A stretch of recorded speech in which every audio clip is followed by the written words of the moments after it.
मेरा नाम सुमन है। मैं राजस्थान की हूँ। मैं एक सुंदर और जवान हूँ। आँख भूली भूली, रंग गोरा है। मेरी स्कूल के टाइम से ही मेरे ऊपर लड़के बहुत फिदा रहते थे।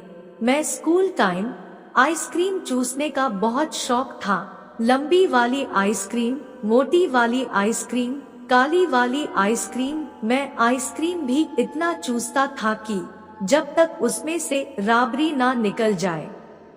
फिर कुछ दिन के बाद हमारी शादी हो गई। मेरी शादी लखनऊ में हुई। मेरा पति इंजीनियर था। हमारे घर में एक मैं थी और एक मेरा पति और सास ससुर और एक छोटा सा देवर रहता था। मेरा देवर का उम्र 16 बरस था। वो इंटर में पढ़ता था। हम अपने देवर के साथ सारा दिन हंसी मजाक में दिन बिताते थी और तरह तरह की बात करते थे। एक दिन की बात है, मेरा देवर बोला, भाभी आप बहुत स्मार्ट हो और सुंदर भी। फिर मैं बोला, तुम्हारी गर्लफ्रेंड सुंदर स्मार्ट नहीं है क्या? मेरा देवर ने बोला, भाभी कसम से मेरा कोई गर्लफ्रेंड नहीं है।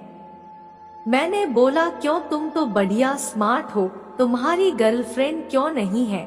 इतना कहने के बाद देवर जी ने हमारे थैली के आमों पर ध्यान देते हुए कहा, भाभी तुम्हारे जैसी अभी तक नहीं मिली।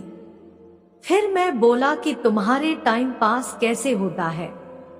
फिर मेरा देवर ने बोला, भाभी दिन तो आपके साथ कट जाता है लेकिन रात नहीं गुजरता। और हमारे थैली की आम पर उसकी निगाहें टिकी हुई थी। मैंने देखा। फिर मैं बोला कि ठीक है, रात भी गुजरना चाहते हो का हमारे साथ? देवर ने हंसते हुए कहा, नहीं भाभी, मैं मजाक कर रहा था, ऐसा कुछ नहीं है। फिर मैं बोला कि नहीं, आज रात को हमारे साथ सोना, क्योंकि तुम्हारे भैया भी नहीं है, कहीं बाहर गए हुए हैं 10 दिन के लिए। मुझे रात में बहुत डर लगता है। ऐसे भी मुझे गुल्फी कहे हुए बहुत दिन हो गया था। हम भी चाहते थे कि देवर का गुल्फी का स्वाद एक बार ले ले, क्योंकि मेरा भी बचपन से गुल्फी खाने का बहुत शौक था। फिर देवर ने माना करते हुए कहा, नहीं भाभी, मैं तुम्हारे साथ रात में नहीं सो सकता हूँ। लेकिन उसका भी मन था, क्योंकि उसकी निगाहें हमारे थैले के ऊपर 2 आम के ऊपर टिकी हुई थी। वह भी चाहता था कि भाभी का आम का रस चूस लूं, और मैं भी चाहता था कि देवर जी मेरा थैले के आम पके हुए हैं, उसका रस निकालकर चूस ले। बहुत रिक्वेस्ट करने के बाद में देवर ने हाँ बोल दिया, ठीक है भाभी, मैं आपके पलंग पर आज सो जाऊंगा, लेकिन मैं अलग सोऊंगा। फिर मैं खाना बनाने चला गया। जल्दी जल्दी खाना बनाने लगा, क्योंकि मैं भी चाहता था कि आज नई गुल्फी खाने को मिलेगा। रात को मैं अपने सास ससुर को खाना खिलाकर फिर देवर के पास गया और बोला, देवर जी आप भी खा लीजिए, क्योंकि हमें नींद लग रही है, और आप भी खाना खाकर हमारे रूम पर चले जाइए, मैं फिर आता हूँ।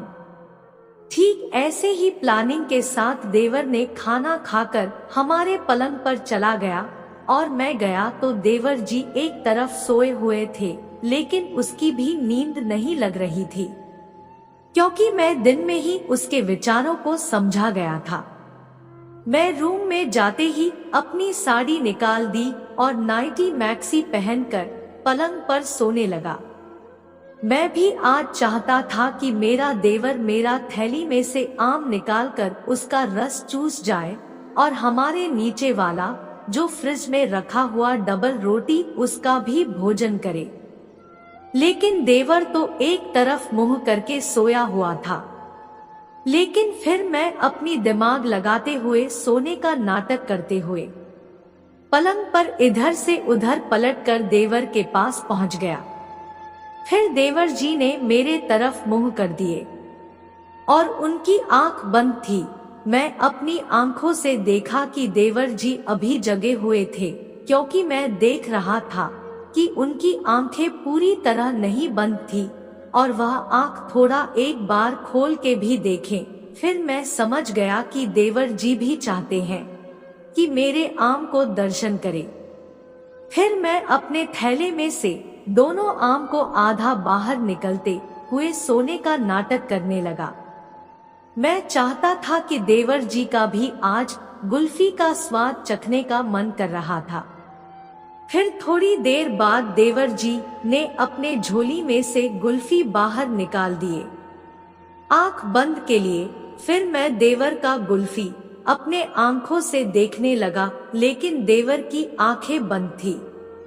फिर मैं सोचा कि देवर का गुल्फी अपने हाथों से पकड़ करके मुंह में खाऊं और पूरा गुल्फी का रावड़ी बाहर निकाल कर खा जाऊं, लेकिन देवर जी जग गए और बोला, नहीं भाभी, आप ऐसा मत करो मेरे साथ, क्योंकि भैया जान जाएंगे तो मुझे जान से मार देंगे।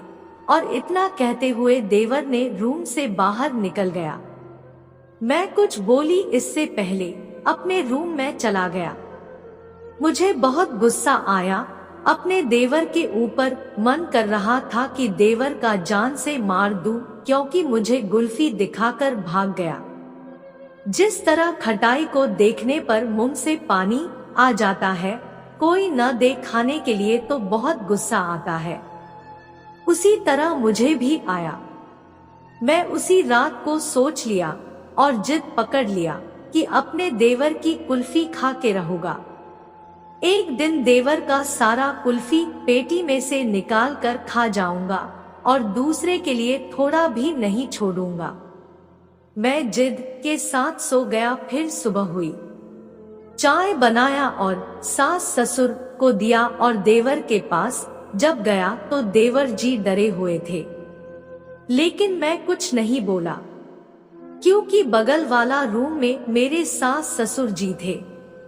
थोड़ी देर के बाद मैं खाना बनाने लगा और मन ही मन सोच रहा था कि देवरा का कुल्फी किस तरह मैं खाऊं। इतने देर में बाथरूम में नहाने की आवाज किसी की आ रहा था, कोई बाथरूम में नहा रहा है। फिर मैं देवर के रूम में गया तो देखा उसे रूम में देवर जी नहीं थे। फिर मैं समझ गया कि शायद देवर जी ही बाथरूम में नहा रहे हैं। फिर मैं चुपके से खिड़की के पास चला गया और देखा तो देखकर दंग रह गया। देवर जी अपने गुल्फी के ऊपर से चादर हटाए हुए थे, इसके वजह से उनकी गुल्फी साफ नजर आ रही। मैं स्कूल के टाइम से ही गुल्फी खाते आया हूँ और आज तक खाता रहा, लेकिन ऐसा गुल्फी आज तक नहीं देखा भी नहीं था, ना अभी तक खाया हुआ था। वह गुल्फी मोटा और लंबा और काला सा था। मन कर रहा था अभी खिड़की के अंदर से जाकर सारा गुल्फी का राबड़ी निकाल कर खा जाऊं। फिर मैं एक पर एक देवर के सामने जाकर खड़ी हो गई। फिर देवर जी डर गए और अपने कुल्फी के ऊपर चादर डालने लगे। मैं भी रुकने वाली में से थोड़ी थी। मैं भी चादर के ऊपर से ही देवर जी का कुल्फी हाथ से पकड़ लिया। फिर देवर जी ने रोने लगे।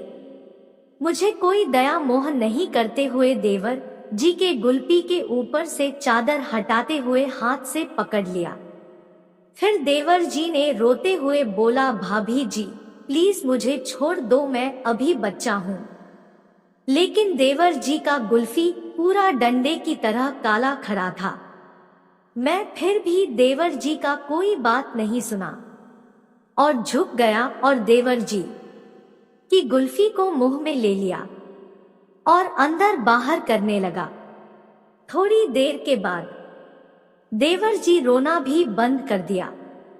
जब रोना बंद देखकर मैं अपने थैली में से आम निकल दिया और गुल्फी को खाते हुए देवर जी से बोला, देवर जी आप भी हमारे थैले में से बाहर आम निकालकर तब तक खेलो, मैं अपना गुल्फी चूसने में लगा हूँ। फिर मैं खड़ा हो गया और देवर जी के सामने खड़ी हो गई। फिर देवर जी का ओठ और मेरा ओठ सामने हो गया। फिर देवर जी मेरे गुलाबी होठों के पंखुड़ियों को चूसने लगा और प्यार करने लगे। फिर देवर जी ने अपने हाथ को मेरे थैली के ऊपर बढ़ाकर हमारे थैली में से एक आम निकालकर पूरा जोर से दबाते हुए अपने मुंह में लेकर चूसने लगे। इधर मैं देवर जी मलाई से भरा गुल्फी खा रही थी, उधर देवर जी हमारे थैली के आम के रस चूस रहे थे। दोनों तरफ से हिसाब बराबर की थी। देवर जी को ऐसा लग रहा था जैसे कई दिन से भूखे शेर की तरह दोनों हाथों से पकड़कर रस निकल निकल कर चूस रहे थे। फिर मैं बोला, देवर जी आप बोल रहे थे कि नहीं आपका आम चूसना है, आप तो भूखे मधुमक्खी की तरह चिपक के चूस रहे हैं। देवर जी ने बोला, नहीं भाभी आपका आम हजारों में एक है, अब आपका आम रोज चूस चूस के खाना है और आपकी रोटी के साथ खाएंगे, फिर मजा आएगा। फिर का आप लोग समझ गए होंगे। आगे की बात फिर मिलेंगे अगली कहानी के साथ। धन्यवाद।